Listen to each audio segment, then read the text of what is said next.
You are listening to Sleepy Historian. This is a quiet place, meant for long listening. You do not need to stay awake. You do not need to remember everything that is said. You only need to let the voice continue, slowly, steadily, as the hours stretch. If you are new here, you may find it helpful to settle your body first. Not perfectly, just enough. Let your shoulders rest where they fall. Let your jaw loosen slightly. Without effort. If your eyes are open, they can remain that way. If they close, that is also fine. There is no urgency in this history. Tonight you are not here for kings or battles, or dates that demand attention. You are here for something much quieter, something that rarely makes it into textbooks. You are here for the ordinary, for the habits that medieval people practiced every day without comment, the routines they did not question, the discomforts they did not name as discomfort at all. Many people imagine the medieval world as a place of constant crisis, plague, war, chaos, darkness, and while those things existed, they were not what filled most hours. Most hours were filled with repetition. The truth that often surprises modern listeners is this. Medieval life was not experienced as a series of emergencies. It was experienced as a long, unbroken stretch of, this is how things are. Cold was not a problem to solve. Hunger was not an emergency unless it became extreme. Pain was not an interruption. These were conditions, like weather that never quite clears. As you listen, you may begin to notice something unsettling, but never loud. The people you will slowly inhabit tonight did not expect comfort. They did not plan for relief. They did not believe their bodies were meant to feel good. And because of that, they endured things that modern people would struggle to tolerate for even a short time. Not with heroism and not with despair, but with quiet acceptance. This is not a story about suffering for its own sake. There will be no drama here. No sudden danger. Instead, there is pressure that never leaves, cold that stays in the walls, fatigue that sleeps lightly and wakes early, hunger that hums softly in the background of thought. You will not be asked to react to these things, and only to notice them.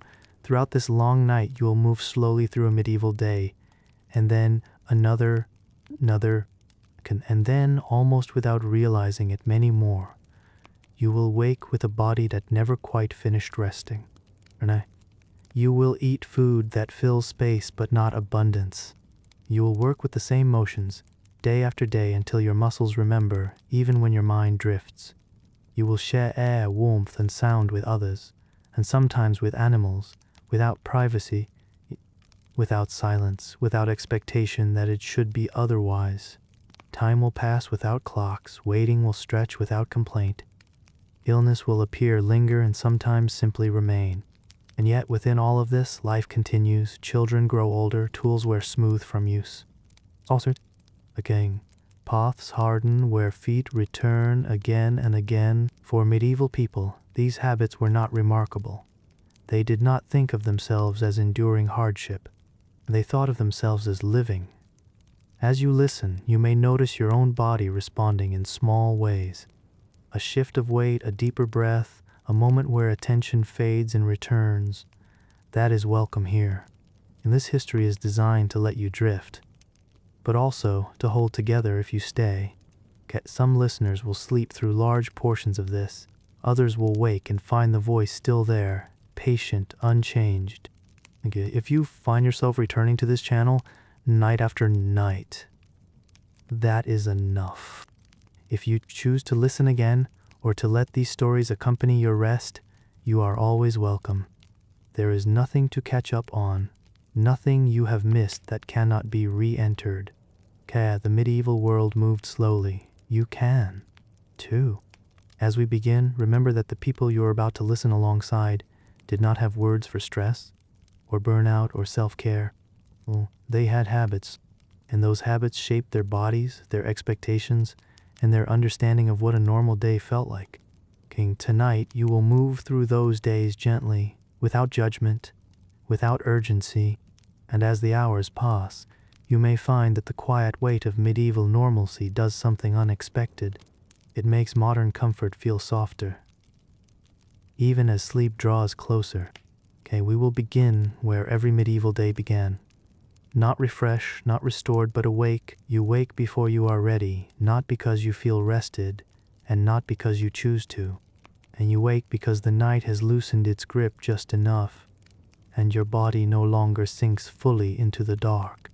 And your eyes open slowly, without clarity. For a moment you are not certain where you are, not in a confused way, but in a dull one. The air is cold, and it presses against your face as if it has weight. You do not stretch. Stretching is something the body learns not to expect. The space around you is narrow, and the surface beneath you is firm. Perhaps straw packed thin over boards, or a shared bench worn smooth by years of other bodies. The idea of softness does not occur to you. Instead, you lie still for a few breaths. Your back aches, not sharply but deeply, a familiar ache. The kind that feels older than yesterday, older than memory. Your shoulders are stiff, your hips reluctant, your fingers slow to curl. This is how morning begins. In the medieval world, sleep is not a place of repair. It is a pause, a lighter pressure replacing a heavier one. You may have slept beside others, family members, laborers, children, their warmth lingering even as the cold returns. Or you may have slept alone, but not privately. Walls are thin, sound travels. Someone coughs nearby. Wood creaks as another body shifts. And outside there is the faint suggestion of movement, animals stirring, wind moving through uneven gaps. You breathe in, and the air smells of smoke, dampness, and the faint residue of yesterday's work. There is no freshness to it, only continuity. Your joints protest as you begin to move, not dramatically. They do not seize or fail, they simply resist, and you roll to your side slowly, careful not to wake others if they still sleep, careful not to strain anything too suddenly. And sudden movements are unwise in a body that never fully recovers. When you sit up, the world tilts slightly, not enough to alarm you, and just enough to remind you that your body carries fatigue the way a building carries weight, constantly, invisibly. Your feet touch the ground. The floor is cold, even through whatever thin covering you wear. The cold climbs upward, familiar and unremarkable. In this world, pain is not a message. It is not something to interpret or solve. Pain is weather. Your knees ache because they always do. Your hands are stiff because they have been used and will be used again. Your spine does not align itself eagerly. It settles slowly, reluctantly. No one around you remarks on this. There is no language for waking sore, no pause to acknowledge it. And this is simply how a body feels when it belongs to work. And medieval beds, where they exist at all, are practical objects. They are raised to keep bodies from the cold ground, or filled with straw that must be replaced often. Feather mattresses are rare, reserved for wealth and status. For most people, sleep happens where it fits, on benches, on pallets, on shared platforms built into walls. Comfort is not a goal, stillness is. And as you rise, you become aware of the quiet labor already underway inside your own body. Muscles warming themselves reluctantly, blood moving slowly into places that will soon be demanded of it. You do not think about the day yet, and thinking comes later. First there is the business of becoming upright. You straighten your back in stages. You shift your weight carefully. Each small adjustment sends a dull message. Not pain exactly, but resistance. This resistance does not worry you. It has never worried you. You have lived inside it for as long as you can remember. In medieval life, the body is not expected to feel good. It is expected to function, and function it does, even when stiff, even when sore, even when tired. And you pull on clothing that is heavy, rough, and familiar, wool that scratches slightly.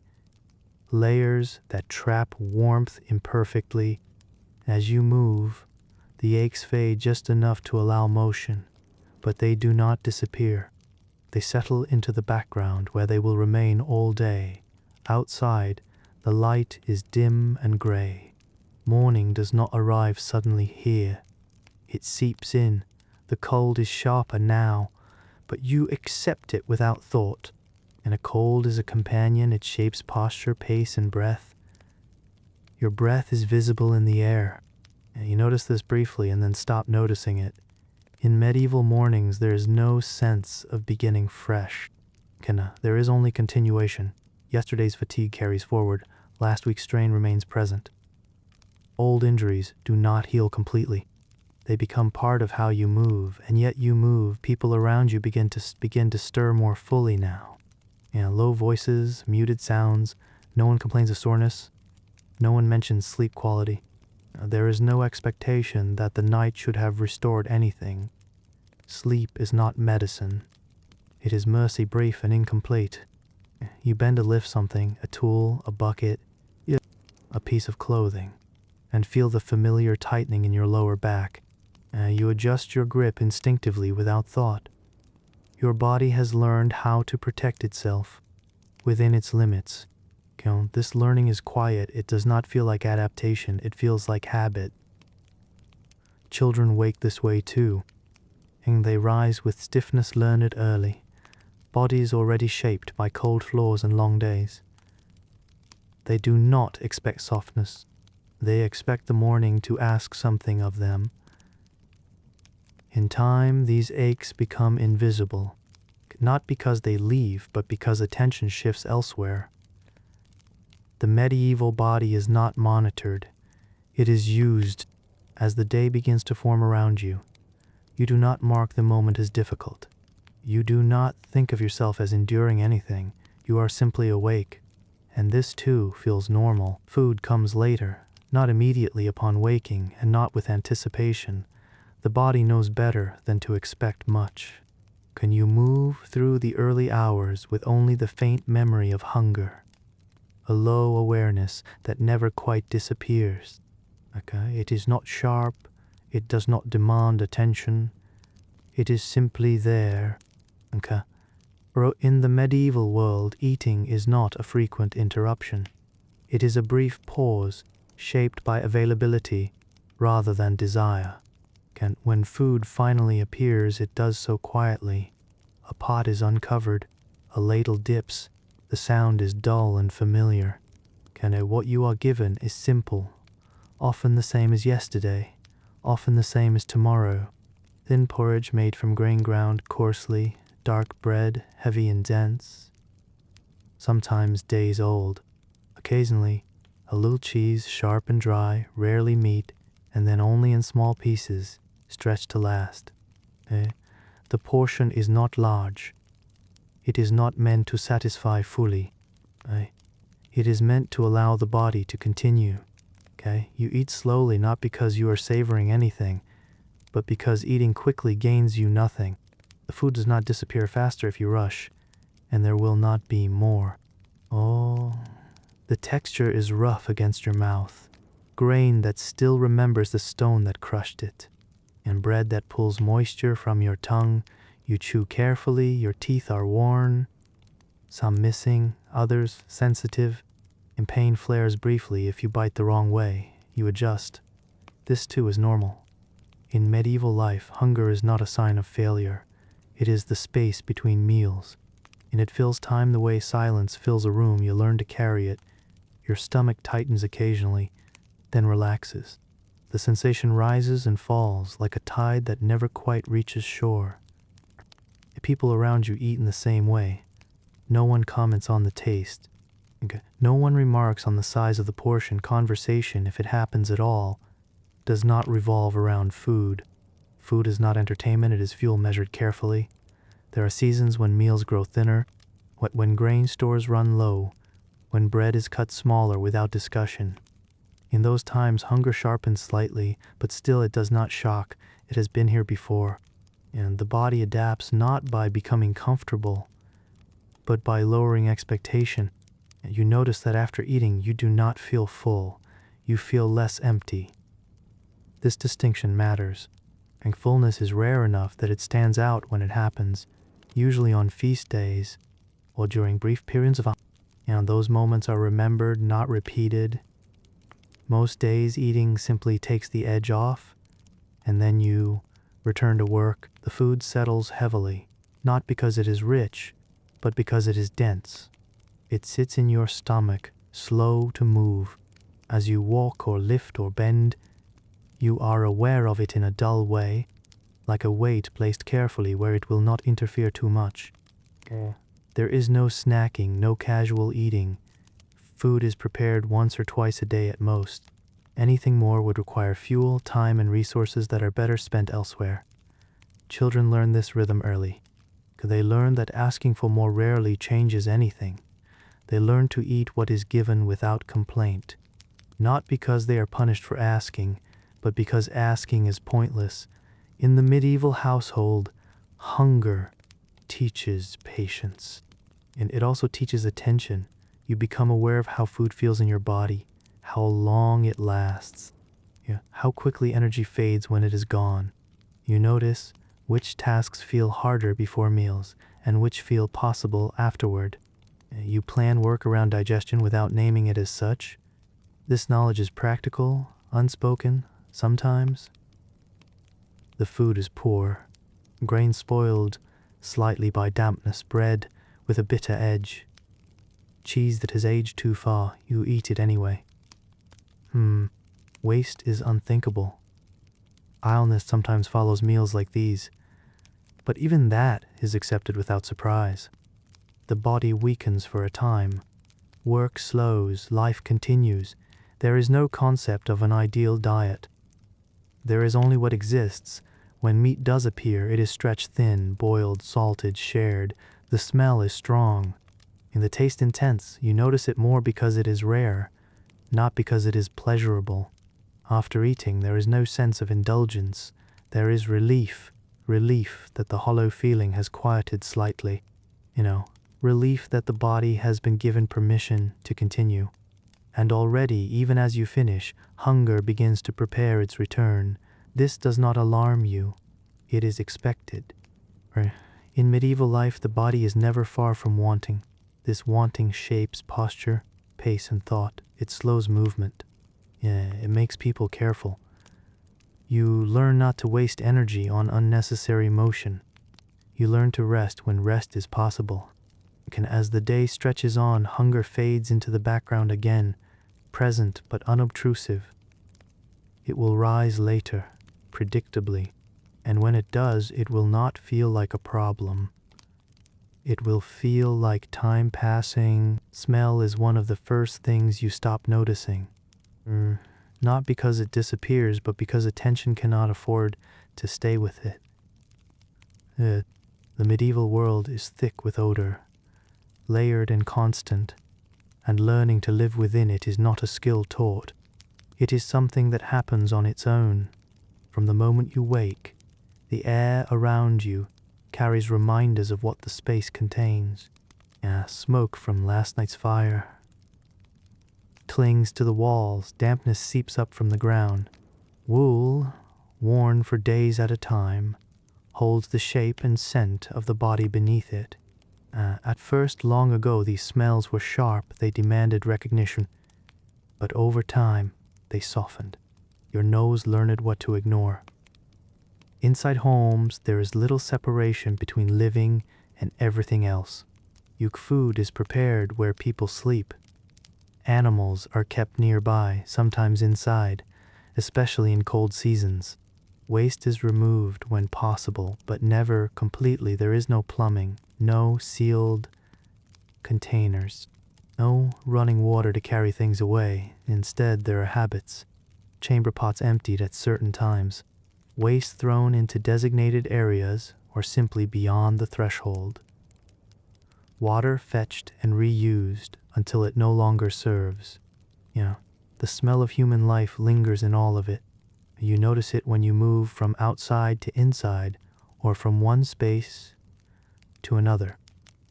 Then after a few breaths, you stop noticing. Again, this is not neglect, it is adaptation. In medieval towns, streets carry their own identity. Mud mixed with refuse, animal droppings ground into the path. Can water from rain and washing flowing wherever the slope allows. You walk through it without comment. Your shoes are thick, worn, and already marked by years of use. What they carry home is not worth mentioning. There is no expectation of cleanliness in the modern sense. Clean means functional. Clean means nothing is rotting where it will cause immediate harm. Okay, bathing is rare, and when it happens, it is purposeful rather than refreshing. Water must be heated.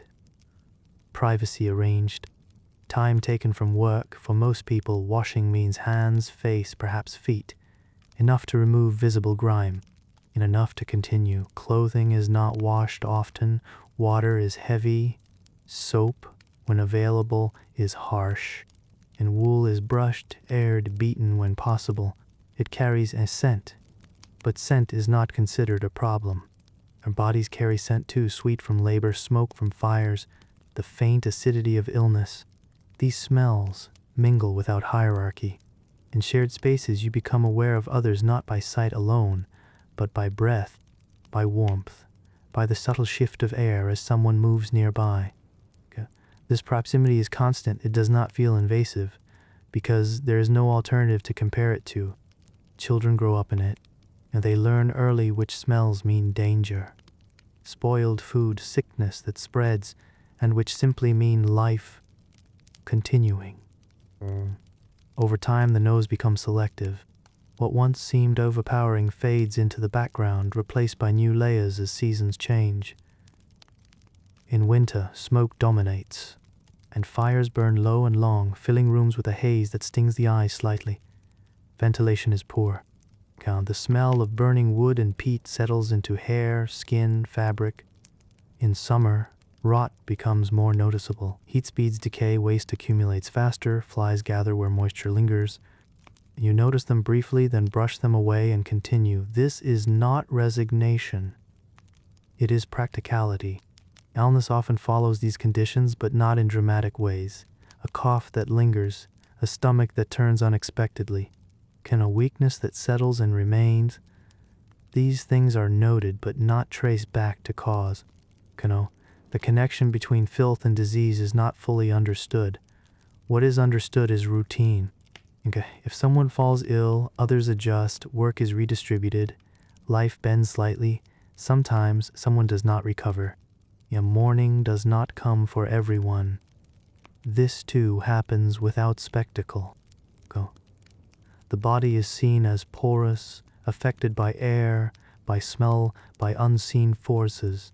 Protection comes from habits, burning certain herbs, opening spaces when possible, trusting time. Cleanliness is moral as much as physical. A tidy space shows order, not sterility. A swept floor matters more than a washed wall, and a cleared hearth matters more than clean hands. You participate in these routines without reflection.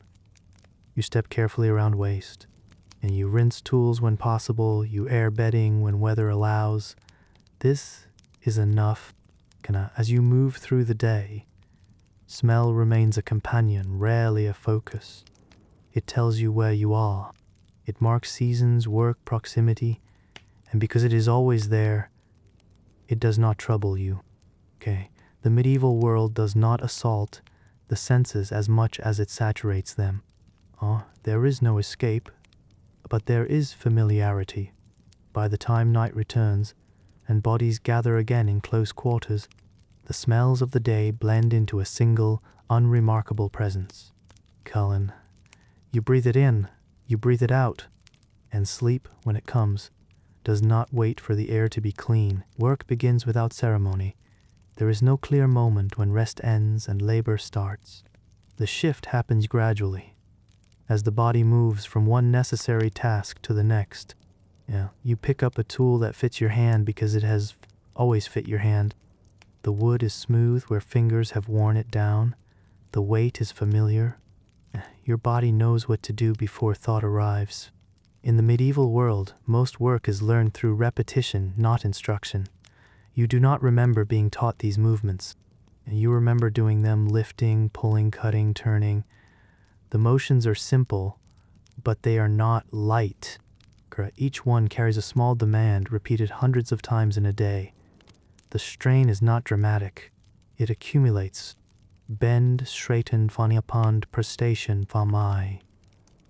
You bend, straighten, bend again. Your knees protest briefly, then settle. Your shoulders warm, then begin to ache. And this ache does not stop you. It signals nothing urgent. The body learns to recognize the difference between pain that matters and pain that does not. Most pain falls into the second category. There are no breaks measured by time. You pause when a task ends or when the body insists briefly.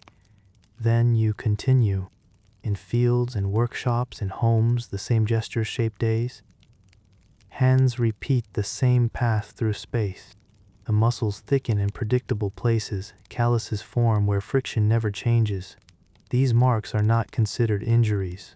They are proof of usefulness. Tools are shed, repaired, passed down. They are not optimized for comfort. And handles are too thin or too thick. Edges are imperfect, you adapt. The body learns to adjust posture, grip, and pace without instruction. Efficiency is discovered quietly through fatigue.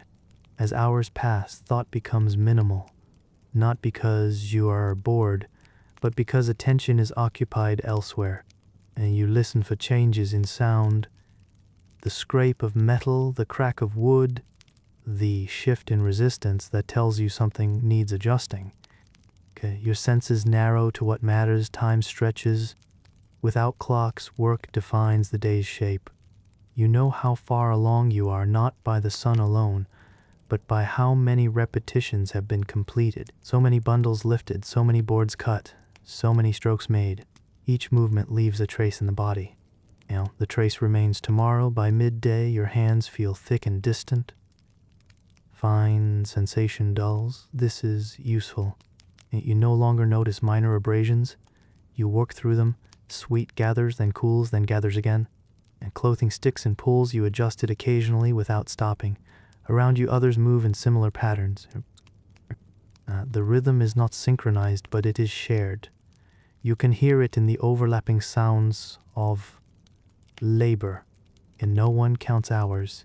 There is no finish line. And work continues until light changes or until tasks reach a natural pause. Sometimes work continues beyond comfort. Harvest cannot wait. The animals must be tended, repairs must be made before weather worsens.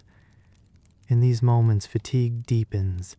The body slows slightly, but it does not stop. The medieval world expects endurance, not speed. Children are drawn into this rhythm early. They begin with small tasks, carrying light loads, watching and copying. Their bodies adapt before they question. By adulthood, the motions feel as natural as breathing. This repetition shapes not just muscle, but expectation. You do not imagine a life without these tasks. You do not consider alternative ways of doing them. The idea of rest as a right does not exist. Rest happens when work allows it. As the day wears on, your movements become more economical. You waste less energy. This is not conscious discipline, it is survival. The body finds the least painful way to continue. And when evening approaches, you do not feel finished. You feel paused. Tomorrow's work is already present in your hands. Waiting, much of the day is spent on your feet, not in motion all the time, but never truly at rest. And standing is the default position of the medieval body. Sitting is temporary. Lying down is rare and deliberate. You stand while you work, you stand while you wait, you stand while you listen. And when you walk, you do so with purpose but not speed. Distances that would feel long to a modern body are simply part of the day here. Water must be carried. And wood gathered, tools fetched, paths are uneven, worn by years of footsteps rather than planned design. You know where to place your feet without thinking. Your legs move steadily, bearing weight again and again. A bucket filled at the well, a bundle of sticks tied loosely, a sack that pulls against your shoulder. And the weight is manageable. It must be. You have learned how much to carry by what your body can tolerate. Okay, too little wastes time, too much slows everything else. This calculation happens without words. Okay. As you walk, your breath settles into a rhythm that matches your pace. You do not force it. You allow the body to find balance. Your feet are protected by thick soles, but they are not cushioned. And the ground presses back, stones, packed earth, frozen mud. Each surface leaves its mark through the day. And by afternoon, your feet feel distant, almost numb.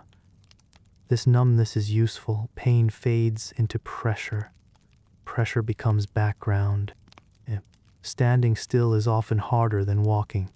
When tasks require waiting, for water to heat, for grain to grind, for others to finish, you remain upright. Your weight shifts subtly from one leg to the other. Your back tightens. Your calves ache. You do not sit unless sitting serves a purpose. There are few chairs and fewer reasons to use them. And walls, posts, workbenches, these are leaned against when needed. Rest is taken in fragments. You learn how to rest without stopping, leaning slightly, adjusting stance, letting the skeleton bear weight instead of muscle. This knowledge is learned slowly through fatigue. Children observe it and copy. And they learn how to stand for long stretches without complaint. They learn that discomfort does not require reaction. And walking fills the spaces between tasks. You walk to fields, you walk to neighbors, you walk to markets, to streams, to storage. These walks are not framed as exercise. They are simply how things connect. Conversation may happen along the way, but often it does not. Breath is saved for work. When you carry heavy loads, your posture changes. The spine adjusts. The shoulders settle forward. You feel the pull immediately, then stop feeling it as the body accommodates. This accommodation leaves traces. Over years, bodies become slightly bent. Gait shifts, movements narrow. These changes are not corrected. They are accepted. Okay. The medieval world does not demand symmetry. It demands function. At times, walking continues longer than expected. Weather changes. Tasks multiply, fatigue deepens gradually.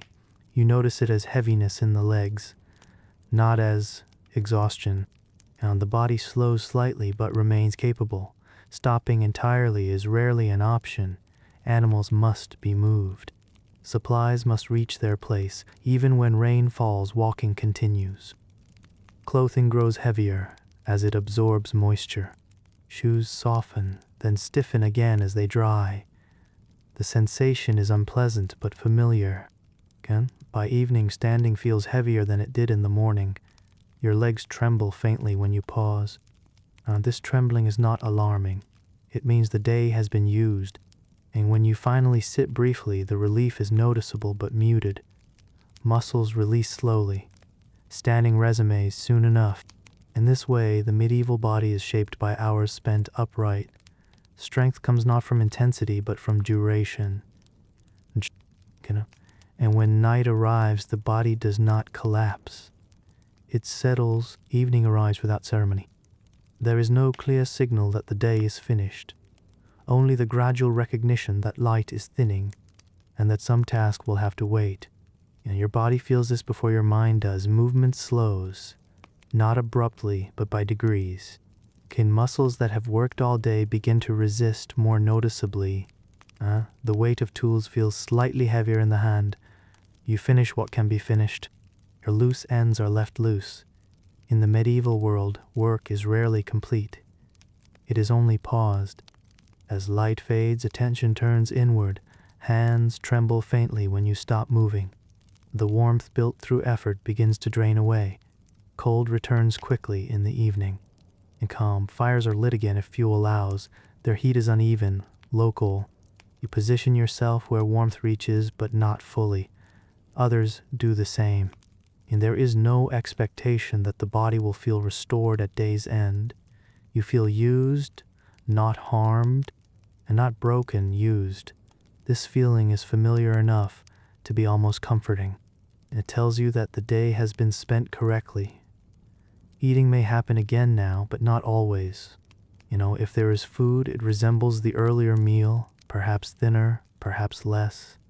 You eat without urgency. The body is too tired to demand much.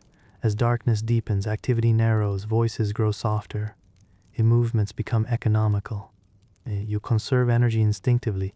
This is not a conscious choice, it is habit. Habit. Your back aches more now that work has slowed. During motion, pain had somewhere to go. In stillness, it returns. You shift position, lean forward, straighten slightly, nothing fully relieves it. Sleep is expected to help, but not completely. In medieval life, sleep is not a cure. It is a pause long enough to allow continuation. When you finally lie down, the surface beneath you feels harder than it did in the morning. The body notices this more at night. Pressure points announce themselves: hips, shoulders, spine. You adjust, then adjust again. Others nearby settle too. The sounds of bodies finding positions blend together. Fabric rustling, breath slowing, occasional murmurs.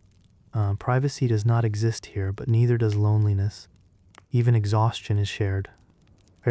And as you lie there, fatigue presses inward rather than outward. Thoughts don't race. They drift.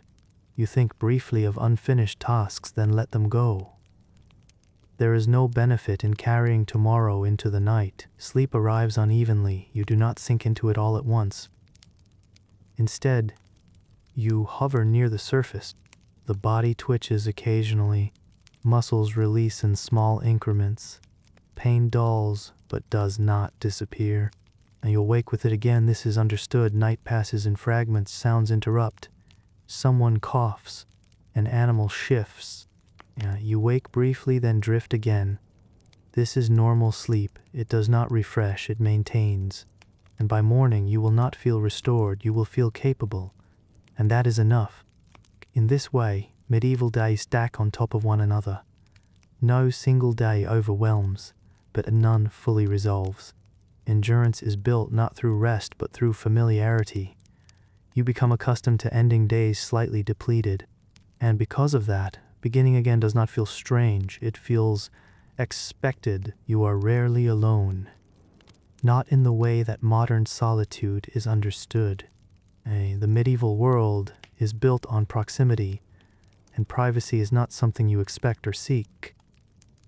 From the moment you wake until the moment you sleep, other bodies share your space. They breathe the same air. They warm it, cool it, disturb it. Walls do little to separate sound. A cough travels easily. So does a whisper, and so does the rustle of movement. You learn early that your actions ripple outward. When you shift your weight, someone else notices. When you rise, others stir. This awareness shapes behavior. Movements are economical, careful. Voices are kept low without being hushed. The space you occupy is not defined by ownership. It is defined by use. Beds are shared when possible. Floors serve multiple purposes. Sleeping areas transform into workspaces during the day, then return to rest at night. Nothing remains set. This constant rearrangement leaves no room for territorial thinking. Your body learns how to exist in partial contact. A shoulder touching another, a leg brushing fabric. At first, long ago, this closeness felt intrusive. Now, it is simply present. You do not flinch when someone reaches past you. You do not apologize for existing in the same space. This nearness provides warmth in winter, but it also brings sound and smell. Breathing is audible. Someone snores softly, and another mutters in sleep. Children shift, restless. These sounds do not prevent rest. They become part of it. In medieval households, family and laborers often live together. Boundaries are functional, not personal. Status determines who sleeps where, but not whether you sleep alone. Even those with higher standing share chambers, servants nearby, doors open for necessity. True solitude is rare.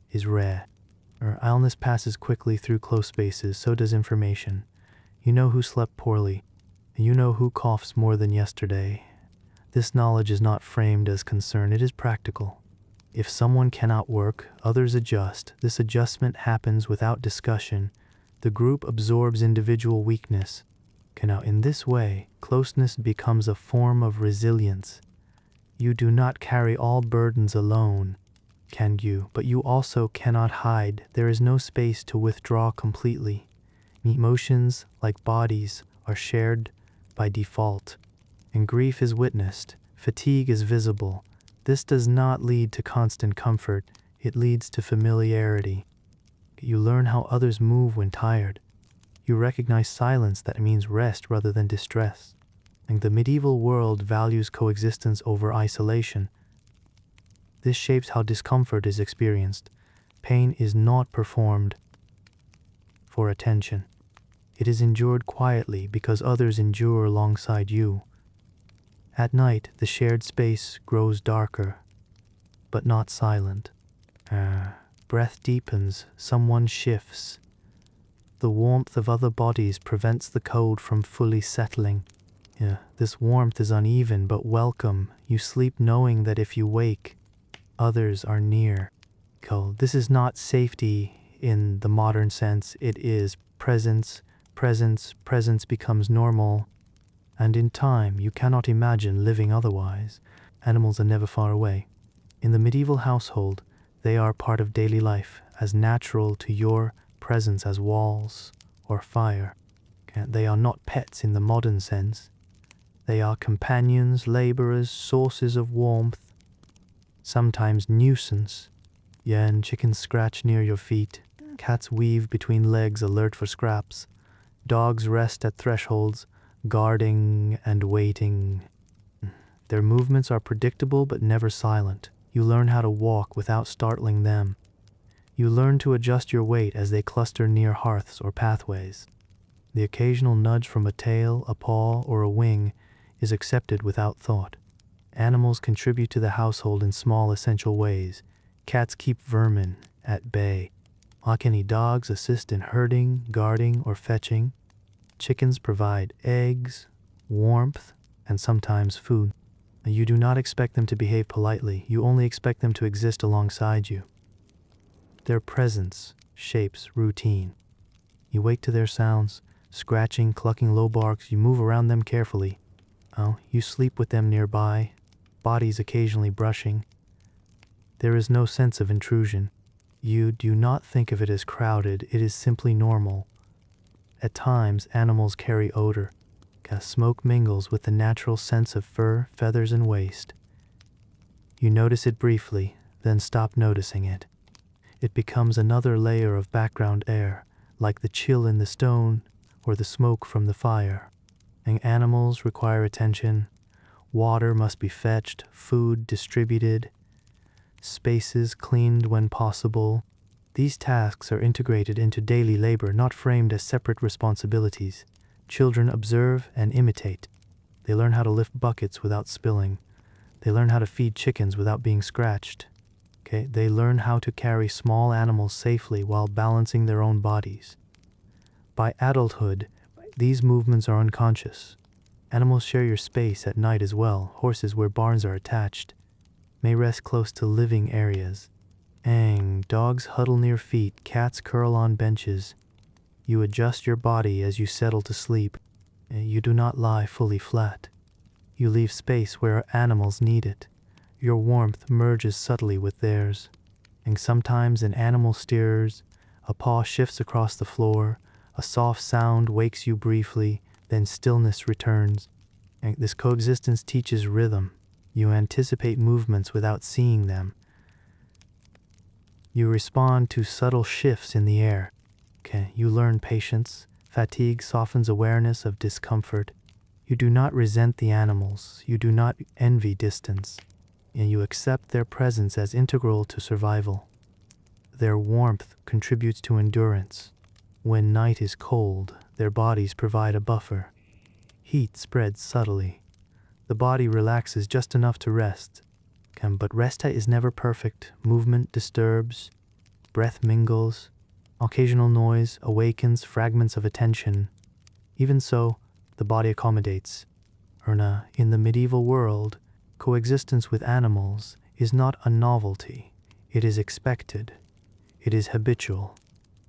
And through these habits, the household functions, work, warmth, and vigilance are shared not only among humans but between species. Each life touches another daily quietly. This shapes expectations. You do not consider sleeping apart. You do not imagine waking without their sounds or presence. In this way, animals are both labor and companion, nuisance and necessity. Your body, your senses, and your attention are trained to exist in this ecosystem. It becomes part of what you consider normal. You do not think about it consciously.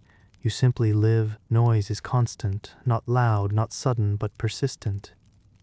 The medieval world offers no retreat from the hum of life. Voices, animals, tools, shifting wood, wind through gaps, footsteps, all layers overlapping, forming a subtle, ongoing soundtrack.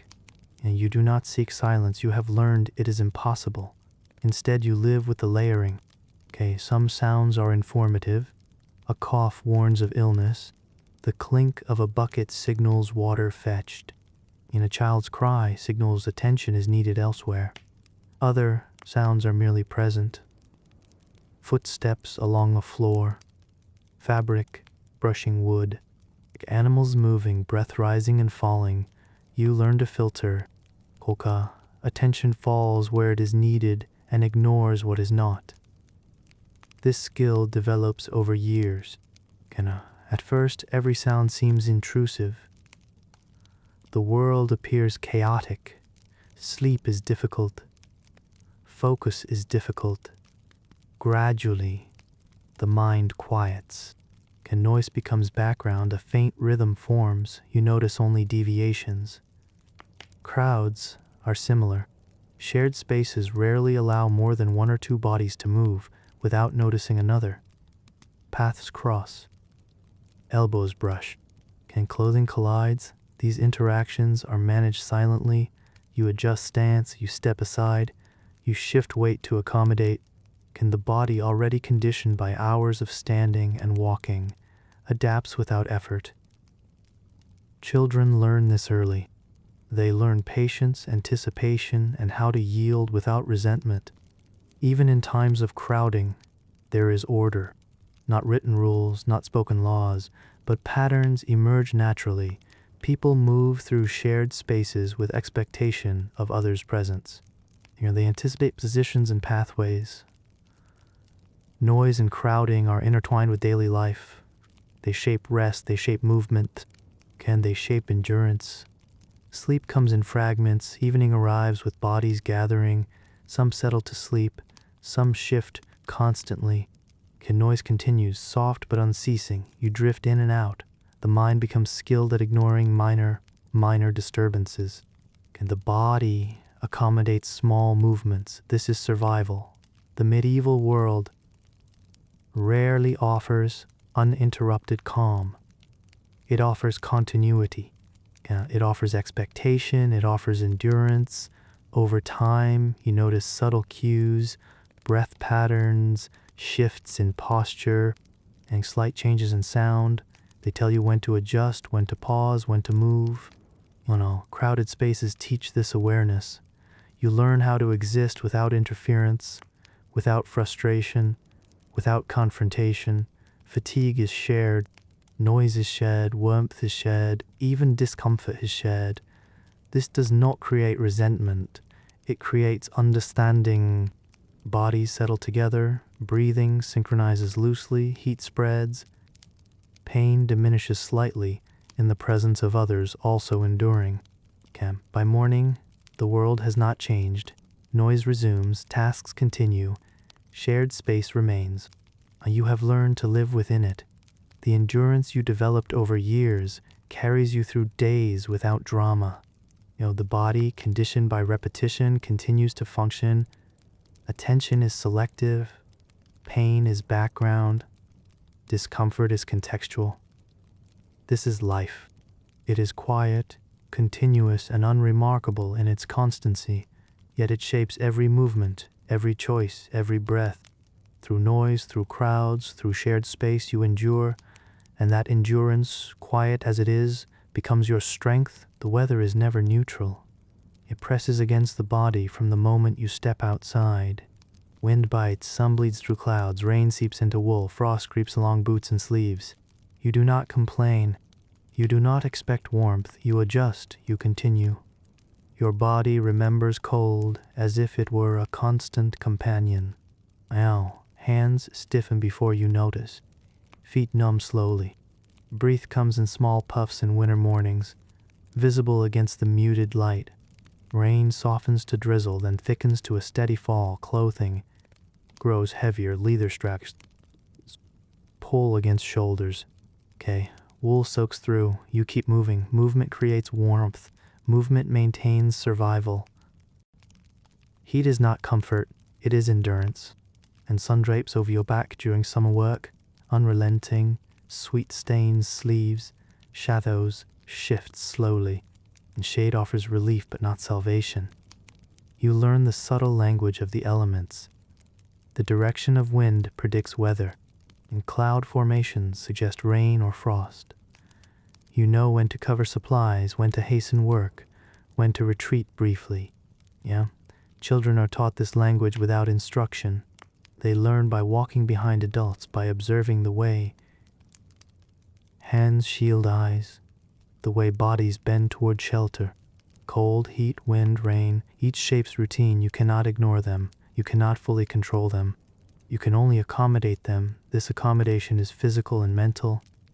Posture stiffens or relaxes, movement shifts, pace changes imperceptibly, and breathing adjusts.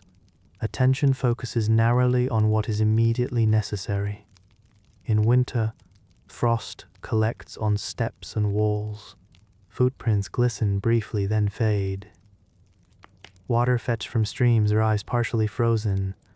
Wood for fires is damp. You work harder to maintain warmth, but you accept partial success. Summer brings its own pressures: sunburn, fatigue, thirst. Clothing clings, sun bleaches fabric, work must continue regardless. Shade is sought when possible, but not guaranteed. Rain penetrates roofs, dripping into common areas. You adjust daily habits. Buckets catch leaks. Supplies are moved. Tasks continue with subtle modifications. Wind is relentless. It shifts the warmth of fire and the path of smoke, and it presses cold against skin that feels unprotected. Your body learns to angle itself, to protect vital areas. And hooded garments are pulled low, hands are tucked, movement is small and efficient. The medieval body exists in dialogue with nature. It learns subtle cues, the smell of rain in the soil, the shift in air before frost, the softness of thawing mud. These cues guide behavior more than spoken instruction. Even minor changes are noticed, and a shift in cloud cover, a hard frost overnight, a sudden wind, all require adjustment. Nothing is assumed. Everything is observed. This awareness is constant, though rarely conscious. It shapes work, rest, travel, and sleep. It shapes endurance. Food, clothing, shelter, all are mediated by the elements. You eat when time allows. You dress according to material availability. You shelter when possible, but never perfectly. Illness is subtle and persistent. Chill lingers in bones. Sweet dries and chills again. The body adapts slowly. Fatigue accumulates silently. And by evening, when light fades, your skin still bears the memory of the day's elements. Feet ache from uneven ground, hands are stiff. Breathing carries a faint chill or humidity. And you move into the shelter of home, not expecting comfort, only continuation. This is the rhythm of survival. It is slow, it is constant, it is unremarkable, yet shaping every day. You do not fight the elements, and you do not rail against them. You live through them silently and adjust. This is the essence of endurance. The day revolves around what you must transport. Water must reach hearth and household, and firewood must feed the fire that keeps frost at bay. Grain, tools, and supplies must move from storage to workspaces. Nothing arrives magically. Nothing is carried by anyone but yourself, or by hands trained like yours. Buckets are heavy. Can ropes strain under weight? Sacks dig into shoulders. Every item has a tactile memory, texture, weight, balance.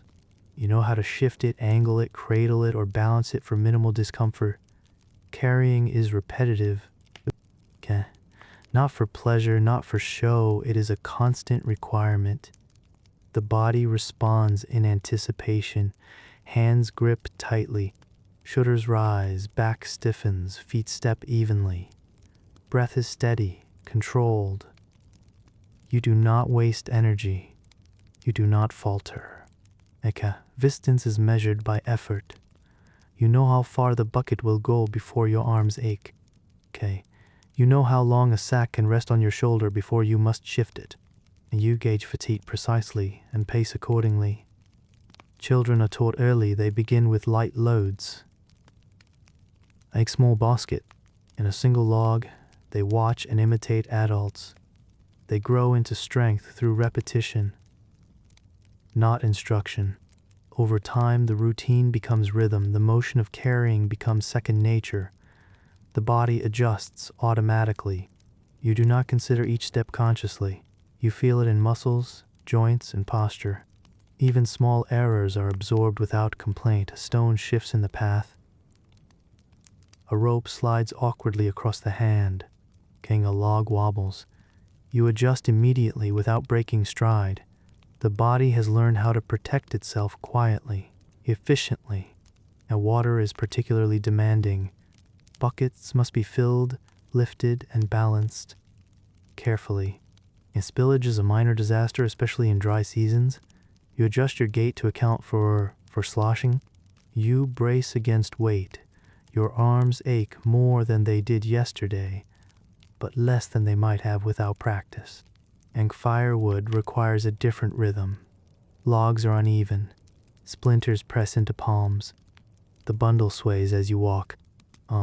Steps are deliberate. The back is straightened to absorb weight. Every movement conserves energy because the day is long and the supply is finite. The elements complicate matters further. Mud, ice, snow, or loose earth challenges balance. Wind nudges at the bundle, rain seeps in and increases weight. Can you adapt? You continue. Each delivery feels mundane, but the body stores the experience. Muscles grow stronger, calluses form, and posture adjusts to repetitive strain. Small adaptations accumulate over years. Others watch and mirror. Labor is collective, though not synchronized. And tacks interlock. One carries water, another carries grain, another prepares firewood. Yet each path is unique, and you navigate not just obstacles but the presence of others. Your movement anticipates theirs.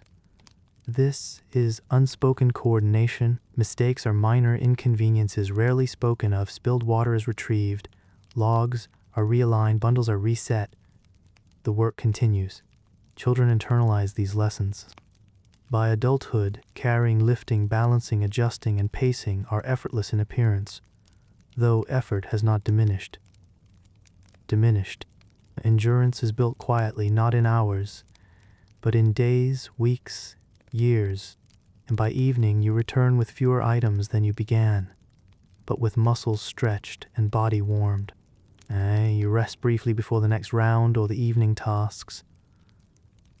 Fatigue is persistent but functional, and the body feels its limits but rarely complains. This is the rhythm of survival, the repetitive, unglamorous, relentless transport of necessary resources. There is no hurry. There is no glory. There is only continuation. And that continuation, repeated over decades, shapes not only the body, but the understanding of effort, endurance, and expectation. The day ends not with ceremony, but with the gradual easing of tasks. Hands are stiff, shoulders ache. Feet carry the memory of every step. Muscles that once felt sharp with exertion now hum in with weariness. You enter the home, the space smells of smoke, animals, and the day's labor. It is familiar and it is soft in comparison to the chill or heat outside. You pause for a moment, not to rest fully, not to reflect deeply, just to acknowledge the body's state. Fatigue is not dramatic. It is persistent. It presses quietly into the bones and joints, a subtle companion of the day's passage. You have learned to carry it without complaint. Tasks continue in diminished form.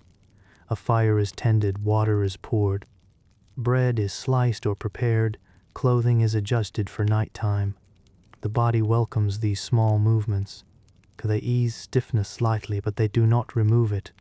The ache remains a reminder of effort and continuity.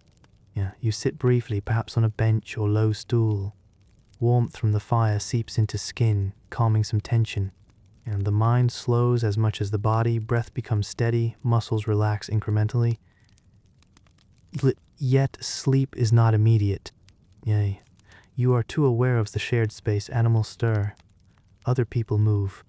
The room is filled with quiet life. Small noises layered like gentle waves. You adjust posture, shift slightly. Rest enough to conserve energy, but not fully. This partial rest is normal. It is expected. You have learned that complete restoration does not exist in this world. What matters is sufficiency, enough to continue. Meals, if they occur, are simple, perhaps the remains of earlier food, perhaps something freshly prepared, but modest. You eat quietly, without rush. The body requires fuel, not indulgence. After tending necessities, you prepare for sleep. Getting is arranged, animals find their places near warmth or out of the way. Other humans settle around you. The room is dim, illuminated by embers or a small hearth flame. Shadows stretch along walls. Smoke drifts lazily upward. The body sighs as it lies down. You adjust, small movements easing pressure on joints and spine. The ache remains, but it is softened by position and warmth. Breath slows. Eyes close, then open briefly, then close again. Sleep arrives in fragments. Some stretches are deeper, some shallow, lightened by movement or sound. The body rests enough to continue tomorrow.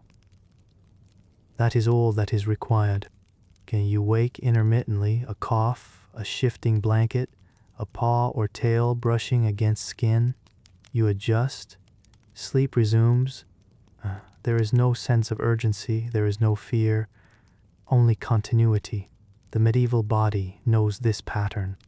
It rests partially, recovers partially, and endures continuously. Through these repeated days, muscles, joints, and senses become resilient. The mind, too, becomes attuned to rhythms rather than interruptions. By morning, the day begins again. The body is not fresh, it is ready. This readiness is earned, quiet, and persistent. The satisfaction is not dramatic. It is soft, subtle. It is relief in the knowledge that you can continue, that survival is maintained, that you are capable. Even fatigue carries a sense of quiet completion. Through repetition, proximity, labor, and endurance, the medieval day is concluded, not triumphantly, not with ceremony, but with the steady, unremarkable rhythm of life, lived fully enough to continue. The day, as you have lived it, comes to a slow close. You have endured the rhythm of hours, the constant presence of others, the weight of tasks, the press of weather. You have learned the small language of labor, of repetition, of bodies adjusting to one another. You have moved through discomfort, cold, fatigue, and stillness. And now finally there is pause. Pause is not luxury. And it is recognition, it is acknowledgement of the body's limits and its capacity. You sit or lie, perhaps half conscious of the warmth spreading from hearth or human, the faint heat of an animal's body pressed nearby. The air is still, smoke drifts lazily toward the ceiling. Shadows stretch long, softened by fading embers. Silence is partial, imperfect, and exactly as it should be. You reflect. Softly, In this life you have witnessed or imagined is not measured by excitement, achievement, or comfort. It is measured by continuity, by endurance, by the quiet ability to repeat day after day and to meet the next sunrise without hesitation. Your senses are aware of small details. The uneven floor beneath your feet, the faint murmur of breath from others in the room, the occasional shift of animals in their rest, the warmth from wood or stone, the subtle chill seeping through cracks in walls.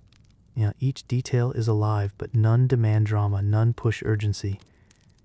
Instead, they are reminders of persistence.